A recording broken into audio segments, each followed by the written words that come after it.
സാമ്പത്തികമായി ഒന്നുമില്ലാതെ സീറോയിൽ നിന്ന് ആരംഭിച്ച്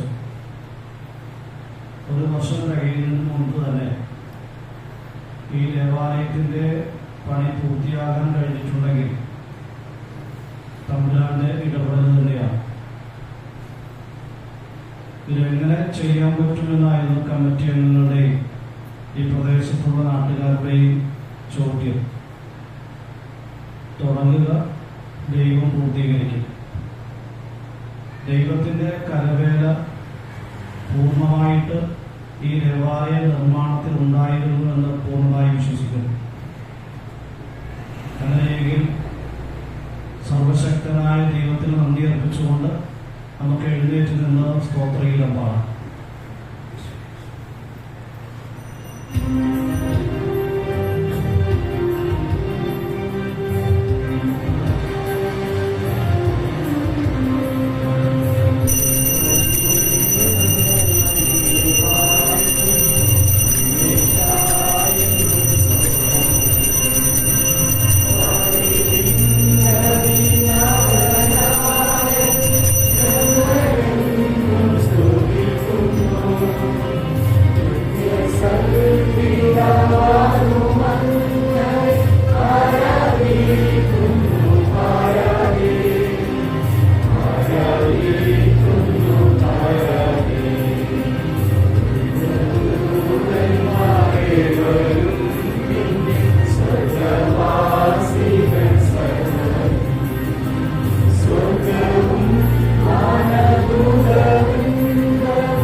കഴിഞ്ഞ സെപ്റ്റംബർ 8 ഈ തിരുവനന്തപുര ചാപ്പലിലെ കല്ലിട കർമ്മം നടത്തിയത്.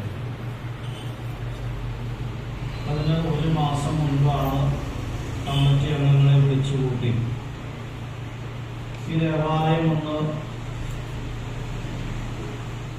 പുനർനിർമ്മാണം നടത്തണം. മെയ് ജൂൺ മാസങ്ങളിൽ വൈശത്തിന്റെ സമയത്താണ്. എല്ലാ ദിവസവും ഇവിടെ വൈകിട്ട് 6 മണിക്ക് എലിഞ്ഞ് ഉണ്ടാകും. മഴക്കാലമാണ്.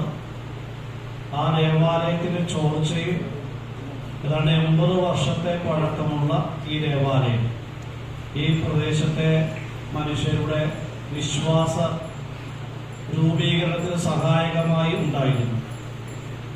അന്ന് മഴ കൊണ്ട് നിന്ന് പ്രാർത്ഥന നടത്തുമ്പോൾ പറഞ്ഞു, ഇതെങ്ങനെയെങ്കിലും ഒന്ന് പണിയാൻ പറ്റുമോ, എങ്ങനെ തുടങ്ങും, എവിടെ തുടങ്ങും, ആര് തുടങ്ങും, കുറെ ചോദ്യങ്ങളായി. എൻ്റെ ഒരു ശൈലി എന്ന് പറയുന്നത് മുന്നിൽ നിൽക്കാതെ പിന്നിൽ നിൽക്കുക. ഓരോ പ്രദേശത്തിൻ്റെയും ആൾക്കാരെ കൊണ്ട് തന്നെ ചെയ്യിപ്പിക്കുന്ന ഒരു ശൈലിയാണ്. വിശുദ്ധ ദേവസഹായത്തിന്റെ ദേവാലയ പണി സ്ഥലം കിടപ്പുണ്ട്, 3 സെന്റ് സ്ഥലം. അവരോട് തന്നെ പറഞ്ഞ ഇവിടെ പള്ളി പണിതാൽ കുർബാന ഉണ്ടാവും.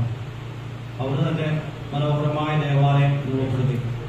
അവർ തന്നെ രൂപകൽപ്പന നടത്തി, നിർമ്മാണം ചെയ്തു, ദിവസം നിശ്ചയിച്ചു, ബ്ലെസ്സിങ് നടത്തി. ഇതുപോലെ ഈ ദേവാലയത്തിന്റെ കല്ലിടം കർമ്മവും ഒക്കെ ഇവർ തന്നെ നിശ്ചയിച്ച് നമ്മളോട് പറഞ്ഞു അത് കൃത്യമായി ചെയ്യാനായിട്ട് കഴിഞ്ഞു. ദൈവത്തിന്റെ വലിയ പരിപാലന ഉണ്ടായിരുന്നു. ഒപ്പം ഇതെല്ലാത്തിനും അനുവാദം നൽകുവാനായിട്ട് നമ്മുടെ ഇടവകയുടെ ഒരു ഭരണസമിതിയുണ്ട്. പാസ്റ്റർ കൗൺസിൽ, സെൻട്രൽ കമ്മിറ്റി, കൈക്കാരന്മാർ അടങ്ങുന്ന ഒരു സംവിധാനം.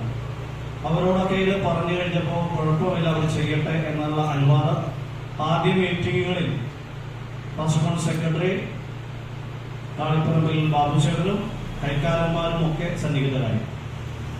അങ്ങനെ അവരുടെയൊക്കെ അനുവാദത്തോടുകൂടി ഇവർ ദേവാലയ പണി ആരംഭിച്ചു.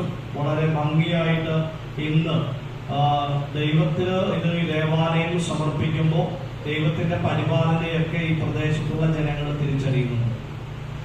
കാരണം സാധാരണക്കാരായ മനുഷ്യര്, കൂലിപ്പണിക്കാരായ ഇവിടുത്തെ ഈ നാട്ടുകാർ ചേർന്ന് ഇവിടെയുള്ളവരോടും മറ്റുള്ളവരോടും ഒക്കെ കൈനീട്ടിയാണ് ഈ ദേവാലയം മനോഹരമായ സുന്ദരമായ ഈ ദേവാലയം രൂപകൽപ്പന ചെയ്ത് പൂർത്തീകരിക്കുന്നത്.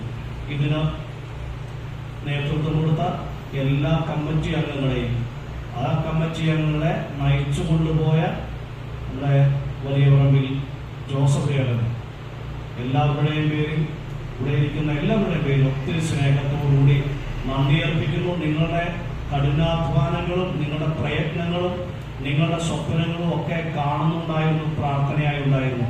എന്തായാലും കർത്താവ് നിങ്ങളെ എല്ലാവരെയും ഒത്തിരി സ്നേഹത്തോടുകൂടി നിങ്ങൾ അനുഗ്രഹിക്കട്ടെ. നിങ്ങളുടെ എല്ലാ പ്രവർത്തനങ്ങളിലും നിങ്ങളുടെ കുടുംബ ജീവിതത്തിലും ഈ ഒരു നന്മയും അനുഗ്രഹങ്ങളും ഒത്തിരിയേറെ തമ്പുരാൻ നൽകട്ടെ എന്ന പ്രാർത്ഥനയും ഇടവകയുടെ പേരിലുള്ള എല്ലാവിധ നന്ദിയും അവർക്ക് രേഖപ്പെടുത്തുന്നു. ഈ ദേവാലയ വെഞ്ചരിപ്പ് എന്ന് നടത്തണമെന്നുള്ള ഒരു ചിന്തയെ ഞാൻ പറഞ്ഞു. ആഗസ്റ്റ് 15-ാം തീയതി പരിശുദ്ധ അമ്മയുടെ തിരുനാൾ ദിനത്തിൽ നമുക്ക് ഈ ദേവാലയം വെഞ്ചരിക്കാം. പിന്നെ സമയത്തിന്റെ ഒരു പ്രശ്നമായിട്ട്, കാരണം ഇന്ന് ഉച്ചകഴിഞ്ഞ് ആൽഫ പാസ്റ്ററിന്റെ പുതിയ കെട്ടിടത്തിന്റെ വെഞ്ചരിപ്പാണ്. മോൺസിഞ്ഞോർ അവിടെയും സന്നിഹിതനാകേണ്ടതാണ്. അതുകൊണ്ട് ചോദിച്ചു രാവിലെ കുഴപ്പമില്ല, എന്നാലും തിരക്കാണ്, വരാം എന്ന് പറഞ്ഞു. ഏതായാലും ഒത്തിരി സ്നേഹത്തോടുകൂടി തന്നെയാണ് മോൺസിഞ്ഞോർ ഷൈജു പരിയാത്തിശ്ശേരി ഇവിടെ സന്നിഹിതനായത്. ഒത്തിരി സ്നേഹത്തോടെ ഷൈജുച്ചനെ അങ്ങനെ തന്നെയാണ് വിളിക്കാൻ ഇഷ്ടം. കാരണം അച്ഛൻ്റെ കൂടെയാണ് സെമിനാരിൽ, അച്ഛൻ്റെ ഒരു സ്റ്റുഡന്റിനെ പോലെയാണ് ഞാൻ സെമിനാരി പഠനം ആരംഭിച്ചത്. പിന്നീട് പുരോഹിതനായതിനു ശേഷം അച്ഛനോടൊപ്പം തന്നെയാണ് എൻ്റെ പൗരോഹിത്യത്തിന്റെ ആദ്യ നാളുകൾ ഞാൻ ആരംഭിക്കുന്നത്. അങ്ങനെ ഒരു ജ്യേഷ്ഠന് തുല്യമായിട്ട് എന്നെ പ്രോത്സാഹിപ്പിക്കുന്നത് ഇപ്പോഴും അച്ഛൻ്റെ അധികാരത്തിന്റെ ആ ഒരു തലത്തിൽ അച്ഛനോട് ചോദിച്ചാലും വളരെ മാന്യമായി സ്നേഹത്തോടുകൂടി സഹകരണത്തോട് തന്നെയാണ് അഭിപ്രായങ്ങൾ പറയുന്നതും അതുപോലെ തന്നെ എന്ത് ചെയ്യണമെന്ന് പറയുന്നതും.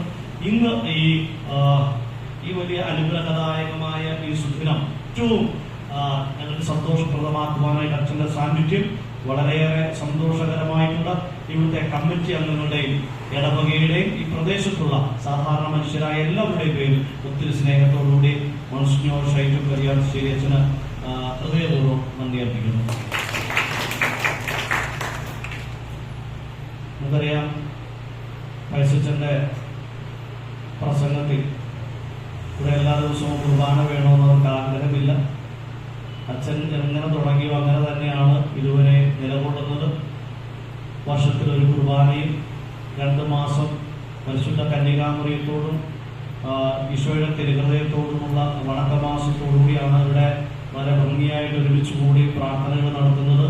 അങ്ങനെ തന്നെ അവർ പോകാൻ ആഗ്രഹിക്കുന്നു. പക്ഷെ ഒരു നല്ല ഒരു പ്രകാശപൂർണമായ ദേവാലയത്തിൽ അതാവണം എന്ന് മാത്രമാണ് അവർ ആഗ്രഹിച്ചത്.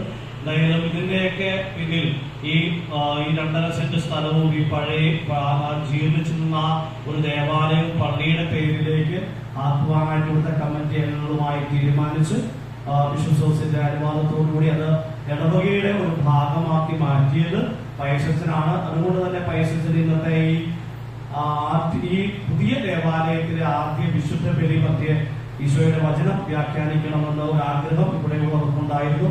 അങ്ങനെ അച്ഛനെ ക്ഷണിച്ചു. സ്നേഹത്തോടുകൂടി തന്റെ ശാരീരികമായ പ്രതിസന്ധികളെയൊക്കെ അതിജീവിച്ചുകൊണ്ട് തന്നെയാണ് അച്ഛൻ ഇവിടെ സന്നിഹിതനായിരുന്നത്. ഒത്തിരി സ്നേഹത്തോടുകൂടി എല്ലാവരുടെയും പേരിൽ ഹൃദയപൂർവ്വം നന്ദി അർപ്പിച്ചു. ഇത് നമുക്ക് ജെയിംസ് അച്ഛനുണ്ട്, ഇവിടെ ജോയ്സ് അച്ഛനുണ്ടായിരുന്നു, നമ്മുടെ സെബിൻ അച്ഛനുണ്ട്. ജോയ്സ് അച്ഛനും ജെയിംസ് അച്ഛന്റെ കൂടെയുള്ള മറ്റ് വൈദികരും ഇവിടെ ഈ നടക്കുന്ന കാലവണക്കമാസ നാളുകളിലൊക്കെ ഒത്തിരി സഹായിക്കുന്നു. ഈ പ്രദേശത്തിന്റെ ഹൃദയത്തിന്റെ ചലനങ്ങൾ മുഴുവൻ അറിയാവുന്ന 2 കൂട്ടരാണ് ജോയ്സ് അച്ഛനും ജെയിംസ് അച്ഛനും. അതുപോലെ അച്ഛനും കൂടെ അച്ഛന്മാരും നിങ്ങളുടെ ഈ സാന്നിധ്യത്തിനും ഈ ദേവാലയത്തിന്റെ പുരോഗമനത്തിനും നിങ്ങളുടെ എല്ലാവരുടെയും സഹകരണത്തിനും ഒത്തിരി സ്നേഹത്തോടുകൂടി നന്ദി അർപ്പിക്കുന്നു. പോസ്റ്റ് അധ്യക്ഷനുണ്ടായിരുന്നു. നമുക്ക് നേരെ തൊട്ടടുത്താണ്. അധ്യക്ഷന്റെ സപ്പോർട്ട് കൊടുക്കുന്നത് അധ്യക്ഷൻ പ്രത്യേകമായിട്ട് നന്ദി പറയുന്നു. ഒപ്പം തന്നെ അധ്യക്ഷന്റെ പൗരോഹിത്യ ജൂബിലി സ്വീകരണ ദിനമാണ് അച്ഛന് നന്ദി. ഓസ്റ്റിനച്ചൻ ഈ പള്ളിയുടെ അവരുടെ കുടുംബം അംഗമാണ്. അതിനേക്കാൾ ഉപരി ഈ ഓസ്റ്റിനച്ചനെ കുറിച്ച് പറയുമ്പോൾ ഇവിടെ എല്ലാവർക്കും ആയിരുന്ന ആളാണ്. ഒത്തിരിയേറെ സാമ്പത്തികമായിട്ടും അവരുടെ കുടുംബവും ഓസ്റ്റിനച്ചനും മറ്റ് പ്രാർത്ഥന കൊണ്ടും സാന്നിധ്യം കൊണ്ടും ഒക്കെ ഈ ദേവാലയത്തിന്റെ ഈ രൂപീകരണത്തിൽ സഹകരിച്ചിട്ടുണ്ട്. ഞങ്ങളുടെ എല്ലാവരുടെയും പ്രാർത്ഥനയും അതിന്റെ എല്ലാ പ്രവർത്തന മേഖലകളെയും കർത്താവ് ഒത്തിരിയേറെ അനുഗ്രഹിച്ച് ആശീർവദിക്കട്ടെ. എവിടെ ചെന്നാലും ഉണ്ടാക്കാൻ പറ്റുന്ന തരത്തിൽ അച്ഛന്റെ സാന്നിധ്യം മാറട്ടെ എന്ന പ്രാർത്ഥനയോടുകൂടി ഇവിടുത്തെ എല്ലാവരുടെയും പേരിൽ അവരുടെ ഹൃദയത്തിന്റെ സ്പന്ദനങ്ങളെല്ലാം ആവാഹിച്ചെടുത്തുകൊണ്ട് ഒത്തിരി സ്നേഹത്തോടുകൂടി അച്ഛന് ഹൃദയപൂർവ്വം നന്ദി അർപ്പിക്കുന്നു.